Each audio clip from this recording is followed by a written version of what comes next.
In 9 years working Disneyland Resort, I watched tourists pay an average of $243 more per visit than the locals standing right next to them in the exact same line. Same park, same day, same attractions. The difference wasn't luck. It wasn't loyalty status. It was knowledge. Knowledge that locals figured out over years of repeat visits and that tourists almost never discover because nobody at the gate is going to volunteer it. And I know what you might be thinking. You've planned this trip for months. You've watched the YouTube videos, read the blogs, maybe even downloaded a touring app. You think you've got it covered. But here's the thing. I wasn't a guest trying to optimize my visit. I was the cast member standing at the register watching tourists pay full price for things locals were getting for half, every single shift, for nearly a decade. If you're enjoying this so far, do me a favor and hit that like button and subscribe, with the notification bell on. I've got a lot more cast member stories where this came from. My name's Marcus Rivera. I just left the Disneyland Resort after 9 years. Started as a quick service food and beverage attendant in Tomorrowland. Worked my way up to merchandise lead in downtown Disney. Spent my last 3 years as a guest experience coordinator at the main gate, which means I was the guy handling complaints, processing refunds, and approving the accommodations Disney doesn't advertise. And now that I don't have an employer to protect, I can finally tell you what active cast members can't. What I'm about to share aren't scams or loopholes. These are pricing structures, discounts, and accommodations that exist inside the system. Locals know about them because they've been visiting for years and learned through trial and error. Tourists don't know about them because nobody at the front gate is going to walk you through every discount stacking opportunity available that day. I'm talking about real money. $20 parking charges that should have been free, dining surcharges added without explanation, souvenir markups that exist specifically because the system assumes you'll pay them, photo packages priced for the once-in-a-lifetime guest, not the person who comes twice a month. So in this video, I'm walking you through 15 things Disneyland charges tourists that locals almost never pay for. Some of these will save you $20, some will save you $200, and a few will genuinely change how you plan your next visit, even if you've been to the parks a dozen times. Because the guests who had the best days in my park weren't the ones who spent the most money. They were the ones who knew what to ask for and when to ask for it. Let's start with the one that hits before you even walk through the gate. Parking.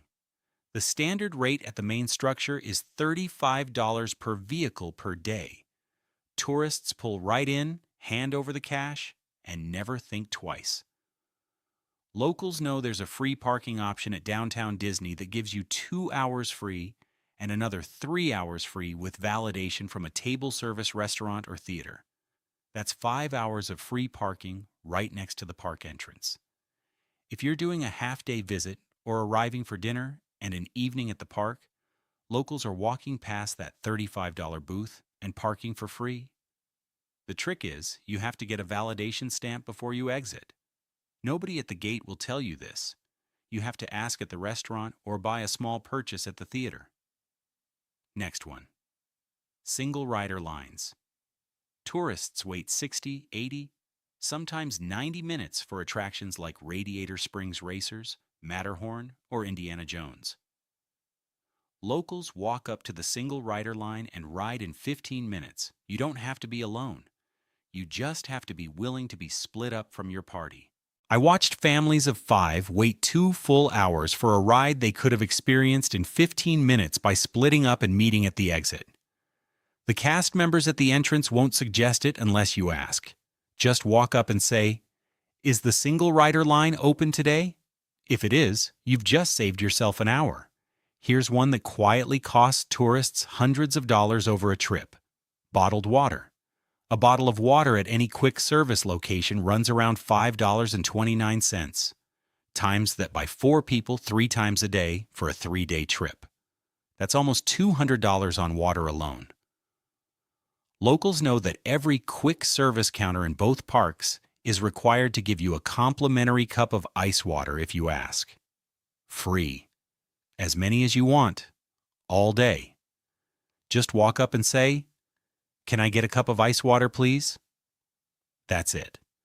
Cast members are trained to provide this with no charge and no questions asked. Tourists almost never ask because they assume everything costs money inside the gates. It doesn't. If you're getting value from this, smash that like button and make sure you're subscribed with notifications on. It tells me you want me to keep telling these stories. Mobile order ahead. The Disneyland app lets you order food at most quick service locations and pick it up at a designated return window, no line. Tourists walk into Galactic Grill, see a 45-minute wait, and join the line anyway because they don't realize the app exists or assume it's complicated. Locals open the app, place the order while they're still in line for another ride, and walk past the line to the pickup window when their slot opens. Same food, same price. 40 minutes saved. It's not even hidden. It's just not explained to first-time visitors with any urgency. Annual pass holder and magic key discounts. Even if you don't have a pass, there's a trick locals use. Many merchandise locations and quick service spots offer 10 to 20% off for magic key holders. If you're traveling with a friend or family member who has one, they can purchase the items for your group at the discounted rate. I watched this happen at my register hundreds of times. A local would walk in with their tourist relatives, scan their pass, and save the whole party 15 to 20% on a $400 merchandise purchase. That's $80 back in your pocket for letting one person hold the receipt. Here's a big one. Character dining reservations. The published price for breakfast at Goofy's Kitchen or Plaza Inn, character dining, is fixed. But locals know that if you book during a soft window, weekday breakfasts in the off-season, the experience is identical. But the parks are empty, characters spend more time at each table, and you actually get the magical interaction tourists are paying for during peak weekend service. Same price, dramatically better experience. The price doesn't change, the value does. Tourists book character dining on Saturdays at noon and wonder why the characters spend 90 seconds at their table. Locals book Tuesday at 8 in the morning and get a full conversation with Mickey. Refillable popcorn buckets. The premium souvenir buckets that look like the Millennium Falcon or a Haunted Mansion ghost run around $30. Tourists buy one as a souvenir and pay full price for refills the rest of the day. Locals know that the refill price for any popcorn bucket on Disney property is around $2.50, and that refill price applies to any bucket you bring back, even from a previous visit. If you've got an old bucket from 2 years ago in your closet, bring it. $2.50 refills all day. Same goes for souvenir cups. The refill stations at most quick service locations honor the original purchase. You don't have to buy a new cup every visit. PhotoPass photos. Disney sells a service called Genie Plus and a separate digital photo package called PhotoPass. The standalone PhotoPass price is around $80 per day. Tourists buy it not realizing two things. First, Genie Plus includes PhotoPass already on most days, so you might be paying twice for the same service. Second, the photographers stationed around the park will take photos with your personal phone for free if you just hand it to them. You don't have to buy PhotoPass to get a professional composition. Cast members are trained to take a guest's phone, frame the shot properly, and hand it back. Tourists walk past these photographers thinking they have to pay. Locals hand over their phone and get the same shot for nothing. We're halfway through, and this is the point where it really starts to matter. So if you haven't yet, hit subscribe and turn on the notification bell. There's a lot more coming. Lockers. The rental lockers near the front of each park run around $15 for a full day. Tourists rent one to stash bags, jackets, and souvenirs. Locals know that if you're staying at a Disneyland Resort hotel, Bell Services will hold anything for you free of charge.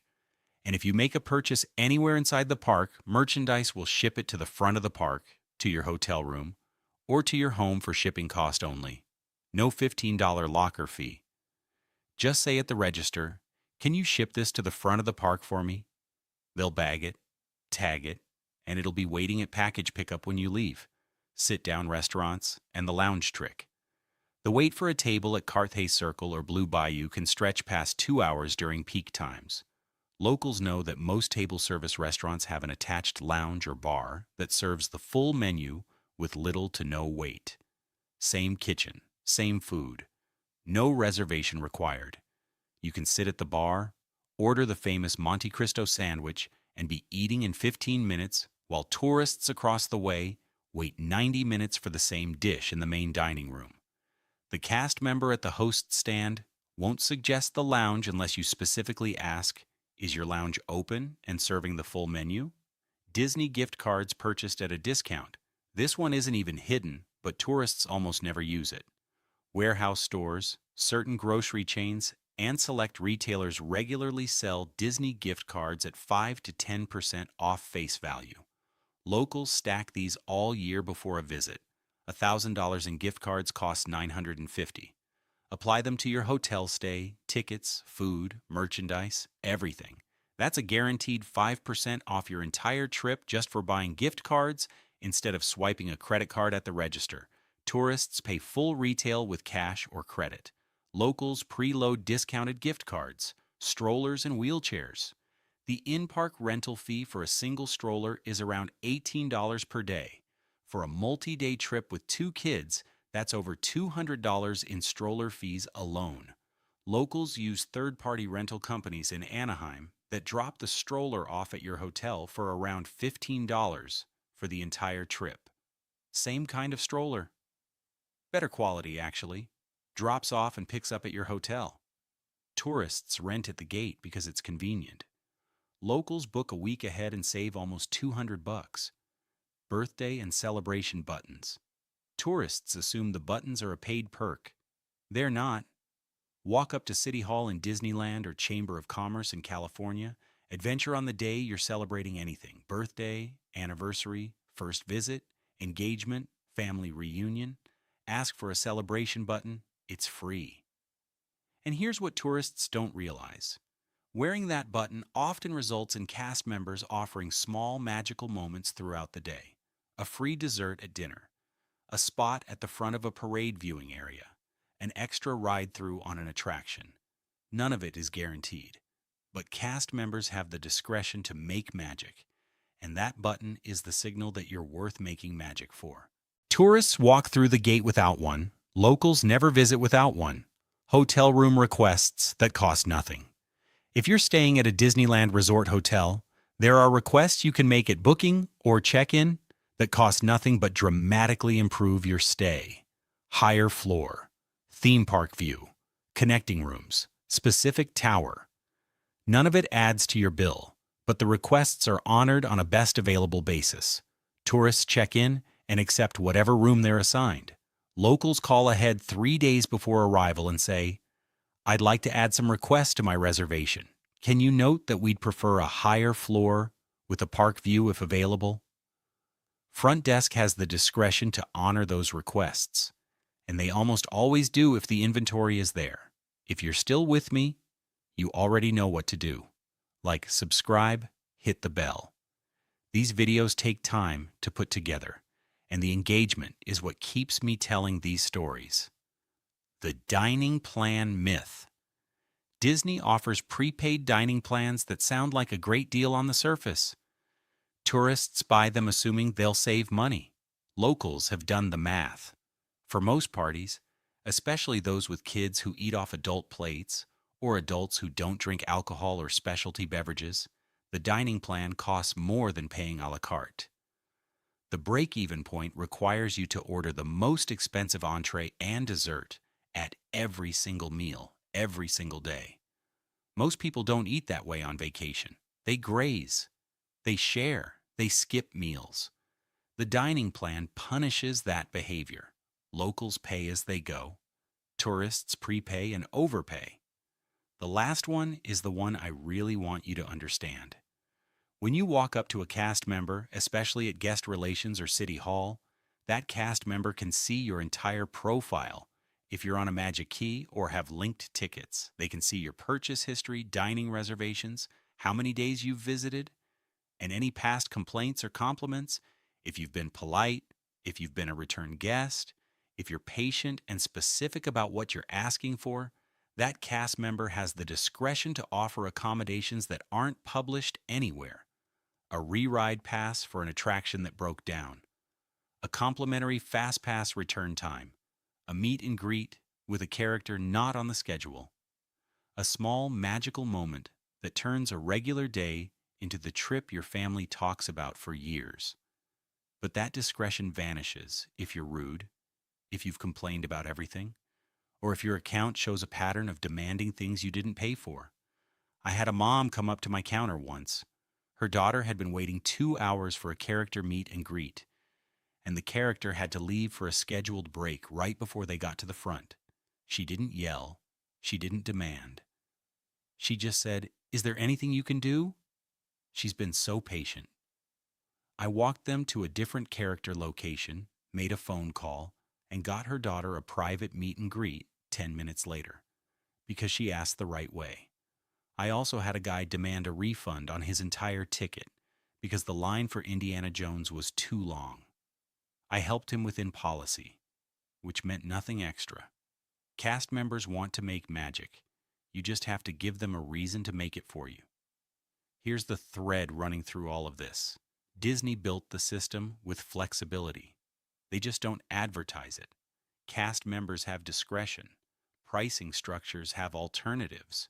Free services exist alongside paid ones. But you have to know they exist, and you have to ask the right way. The $243 I mentioned at the start, that number isn't theoretical. It's parking you didn't have to pay for, water you could have gotten free, locker fees you didn't need, stroller rentals you overpaid for, and merchandise you could have gotten with a discount if you just asked the local in line behind you to scan their pass. You don't have to memorize all 15 of these. Pick the 3 or 4 that matter most for your next trip. Start there. Build your confidence. Because once you know how to navigate the parks like a local, Disneyland stops feeling like something that happens to your wallet and starts feeling like something you actually control. I'll tell you what I learned in 9 years. The guests who had the best days weren't the ones who spent the most money. They were the ones who knew what to ask for and when to ask for it. They were the ones who showed up at City Hall with a smile, not a complaint. They were the ones who asked the cast member behind the counter, "What would you do if you were us today?" Before you go, last reminder, if this saved you even one charge on your next visit, hit that like button, subscribe, and turn on the notification bell so you don't miss the next one. Next time, I'm walking you through the 3 sentences that got guests upgraded to the front of the line on rides I wasn't technically supposed to approve.